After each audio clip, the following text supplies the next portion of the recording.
This is his report. An acronym for the University of the Gambia Medical Students Association recently staged its first gala dinner. The harvest from the event is intended to be the financial burden of the association's relentless activities designed to aid them accomplish their medical career and also to better the health of their fellow Gambians. The reason of organizing a gala really is that we've realized as or having funds in getting our activities in place. And we've realized in the Gambia we've got this syndrome of donor fatigue.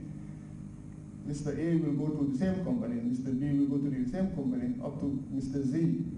So we thought this was another initiative of getting students or getting the public by light to help us in our endeavors. And then here we are today. And I must say at this juncture, the companies and the participants that bought table, we must thank them. One of those activities to be financed by the gains from this dinner is a proposed trip to Togo, a fundamental exercise in the medical student's career. The things that we are discussing in Togo are topics that are of by interest to us now. We're talking about maternal mortality today, we're talking about nutrition, infant nutrition, we're talking about cancers that are affecting by light. The conference is geared towards finding new innovations, new ways in solving those problems at our level as students, in which will help us when we graduate as doctors. I will refer you back to when the President of the Republic of the Gambia said he wants the University of the Gambia to be among the 5 best universities.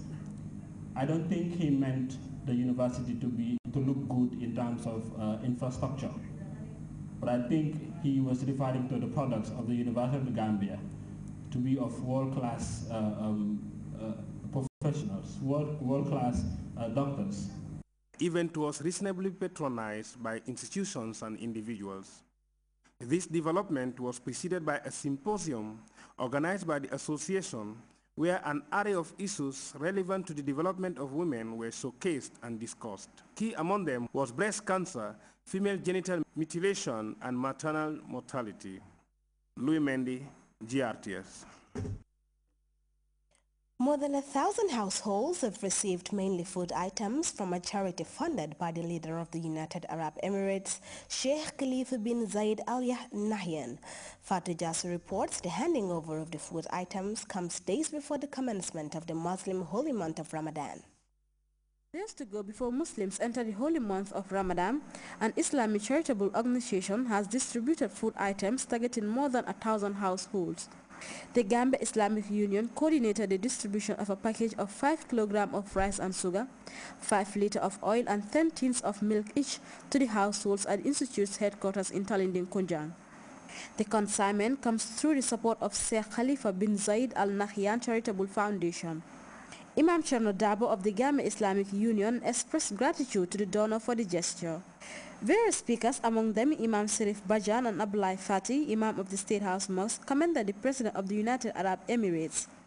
Imam Bajan describes the timely arrival of the gifts as part of the country is reeling from the after effects of last season's crop failure. The charitable organization, according to Imam Fati, is one of the best agencies Sheikh Khalifa Zahid Al Nahyan formed to help needy Muslims the world over. Aliu M. Jah of the Ministry of Foreign Affairs thanked the charitable organization for coming to the aid of the Gambians at a very critical period when help is needed most due to the 2011 crop failure in the country. The government cannot do it alone. Then if we have somebody who comes from outside in order to help us establishing these foods in the country, we are very thankful to them. On behalf of the Ministry of Foreign Affairs, we cannot bring the right words in order to thank Sheikh Zayed, the charitable foundation, for bringing Sheikh Khalifa bin Zayed for bringing this kind of iftar time in this country.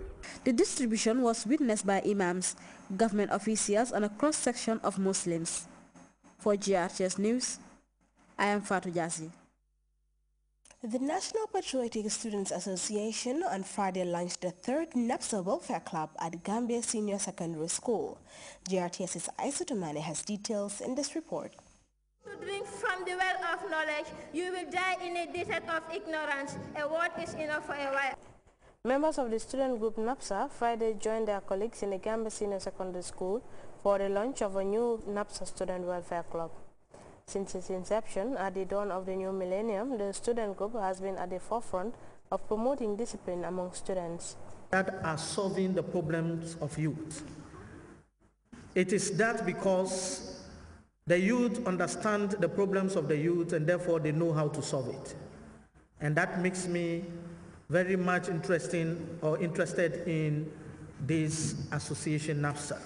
The event attended by senior members of NAPSA also saw some deliberations by the student group, including Mohamed Salih Sow, Technical Advisory Board, who advised students to inculcate discipline in their lives. Whatever you want to achieve in life, you must be disciplined. Modlamin Kasama, chairman of the newly formed NAPSA Welfare Club, calls for students' voluntarism in national development, citing the numerous benefits one achieves being a member of the club. Declaring the Gambia Senior Secondary School NAPSA Welfare Club officially launched, Jarga Ige, chairman of NAPSA, commended the club for the action plan drawn to be implemented by the executive body, urging members of the new club to work hard to live up to expectations. This is a lofty challenge bestowed on you to fulfill the aspirations and dreams of the students that elected you into various positions. The new welfare club is expected to provide counseling and help students of the renowned school in meaningful actions paramount to the working principles of NAPSA. For GRTS News, I am Estumane. Well, you can also follow that story and other GRTS programs live on our website, which is at www.grts.gm. There you can also monitor GRTS Radio live. Well, that takes us to our very first break. The news continues in just a moment.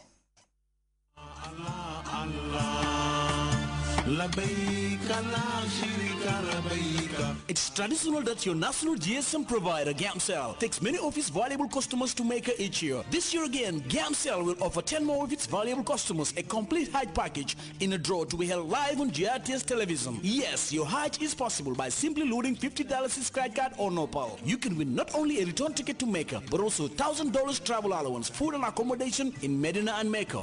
Remember, the more you load $50 scratch card or Nopal, the more you increase your winning chance. With Gamcell, your Hajj is now easier. Gamcell, yay barom.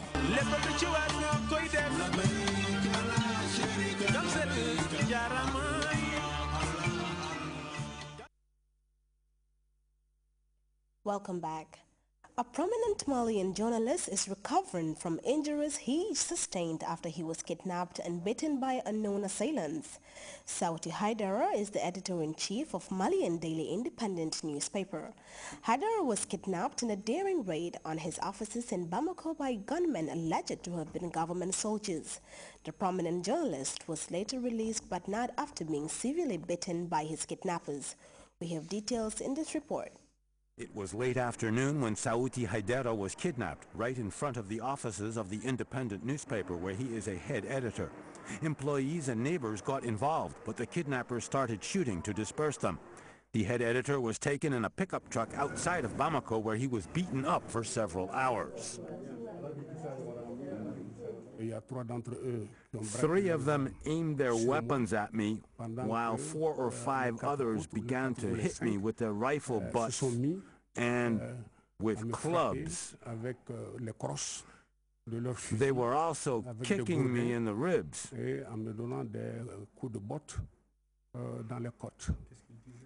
And the only thing they said to me was, "You journalists are a pain in the neck." A number of high-level visitors told Sauti Haidara that he had their support. They were the ministers of Mali. Here everyone is worried. This is not the first time that a journalist has been beaten up since the military coup on March 22nd. We believe that someone should not be attacked because of his opinions. The government is saying this loud and clear. We don't necessarily have the same opinions as Mr. Haidara, but we cannot allow him to be attacked for his opinions. Sauti Haidara said that the people who beat him up were soldiers. The government has promised to investigate